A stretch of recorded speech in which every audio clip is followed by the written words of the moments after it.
my salvation. There's a story about a battleship. Battleship was coming home, and it was foggy out at night. And the battleship saw a light out in the distance. And the captain of the battleship, a captain is like a full bird colonel on the Air Force side.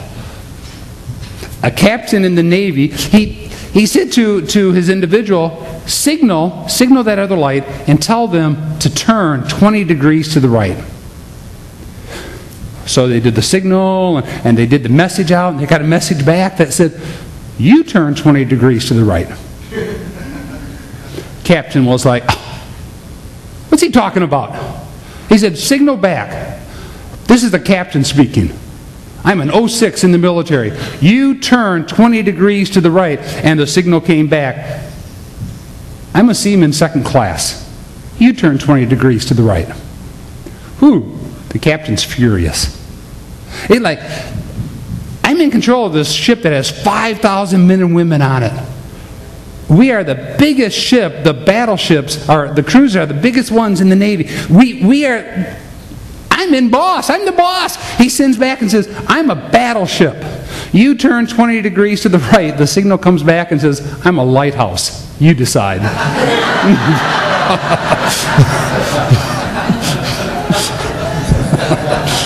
I like that one.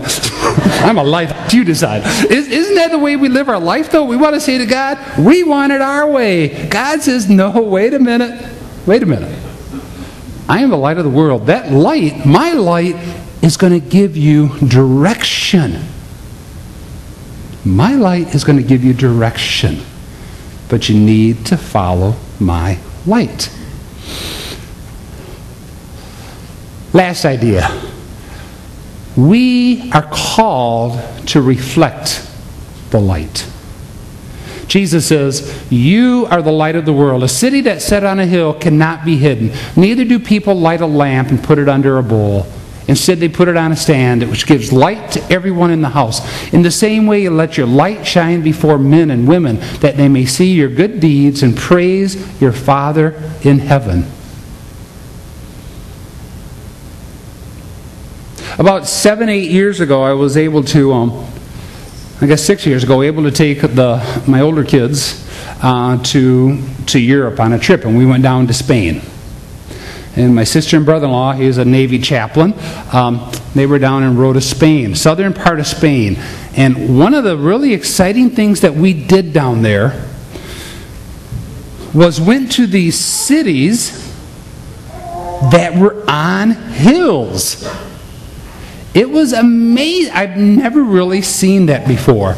You know, you're driving along the plain, and the plain is sort of just flat, and then you come to this hill, and there's a city up there. When we saw that, this passage really came to light to me. The fact that when you're on that plain, the city on the hill, it's going to be seen from miles around. It's going to be seen for miles around. And you don't cover that light. I love wintertime for the fact when it's full moon.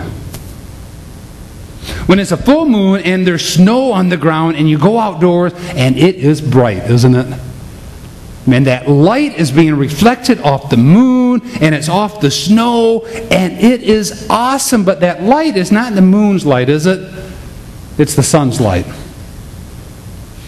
You see, when we have Jesus Christ within our lives, the holiness that we think we have is not our holiness, but it's Christ's holiness, which is reflected in our lives to others. We are called to be the light of the world. We are called to shine the Lord's light into other people's lives. So Jesus Christ says, I am the light of the world. But he also says to us, you need to accept me into your life. You become the moon, I'm the sun. I reflect off you to others. With that, we have a video about, some of you maybe have seen these individuals before. They're called the Skit Guys. They're a couple of Christian men that do these